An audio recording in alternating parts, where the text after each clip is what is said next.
Before I get started, it's not going to take very long for you to work out that I'm not from around here.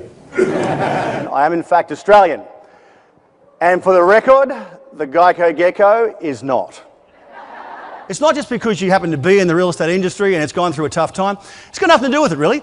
As human beings, we're all responsible for what we've been through in the last couple of years. Each and every one of us, no matter what category you work in, no matter what job you have, no matter what you do.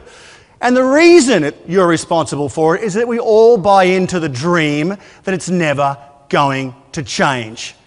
And it always does. I got to tell you, Troy ranks at the top. He just made a connection with the group that was so instantaneous. My smack in 1996 cost me $1 million. Flat out, $1 million.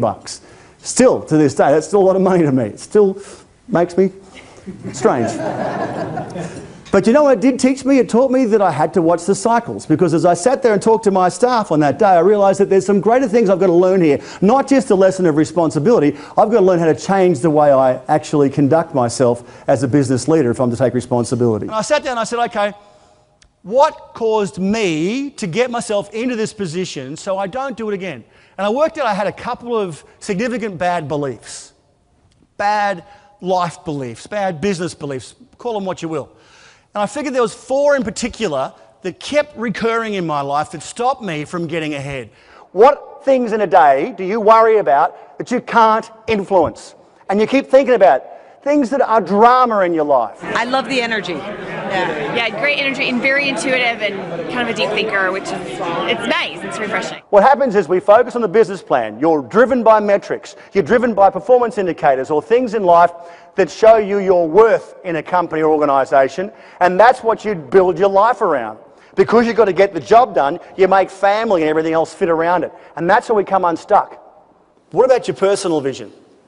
Do you remember why you get out of bed every day? Do you remember why you come and do this every day? Because, see, for me, that's the stuff that grounds business success. That's our reality check. That's our review to make sure that we are on track with what we'd like to do in life. So that we don't wake up in 5 years' time and go, how did we get here? What am I doing this for again? I can't remember. Is this important to me? I'm not sure. This way, we get an opportunity to keep growing ourselves first and then the business. And then we sit back and go, well, then how can we make the business work for us to achieve the things in life we'd like to achieve? No different if you're working for somebody else. How can I make this job I've got, this career I've got, work for me instead of me working for it? And then the alignment comes in where you can say, well, now how can I make my personal vision start to match the business vision so we can all achieve our goals? He's so inspirational. He rocks for small business. Succinct and to the point. But as I would finish the conversation and move on, I would find this voice in my head saying, yeah, that was good information, Troy, but it's different for you in your business. That's not going to work for you. It's different for you in your life. Your circumstances are different. Your clients are different. Your clients are shorter. That's not going to work. Retail is shifting, and I call it a bit of a retail revolution where we now need to anticipate what people want before they even get to us. We need to anticipate their needs and then tell them that they need it before they've even thought about it, because they're too busy and too consumed in their own lives. They're too focused on just getting on with their day. So we set about working out what would maybe be something that might unite a group, that might bring them together. And we worked out that there's 4 key transactional drivers in anything you sell. Any product, any service, any country, any language, anywhere. Now here's the key. Value does not equal money.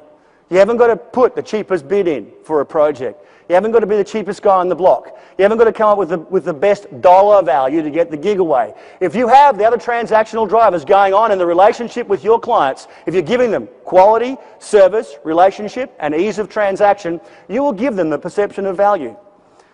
This is why you're all the same, because your clients are seeking exactly the same thing everywhere in the world. I like the fact that it makes you reflect upon yourself. You have to plan and you have to work at it. And Troy's got, I think, some very real common sense approaches to that. We all tend to look at exactly that same point as being the reason, the excuse for us not to embrace change or embrace new strategy, new ideas into our businesses. The real wealth is created in business in times of economic doom and gloom, when you can look at it and face it as an opportunity, not an obstacle. That's when we create wealth for ourselves in business, not when the sun's shining and things are great, because see, the sun's shining and things are great for everybody during those times. So of course all of your competitors are doing exactly the same thing. I thought Troy was outstanding. Troy's style is really lively on stage, and his blend of comedy and his Australian accent really makes it a pleasure to listen to him. I'd love to hear Troy speak again. Franchisors are always looking at ways to increase business, and he got to the core of what it takes to be a good business owner and got down to the real heart and soul of the personal experience of why people get in business in the first place, and I just think that's so valuable. The most important thing I can offer you tonight is when you walk out of this building tomorrow afternoon and start heading off on your leadership career, just keep it real, because that keeps bringing you back to a sense of truth, a sense of confidence, a sense of reality, a sense of understanding, and most importantly, a sense of purpose as to why you're doing this.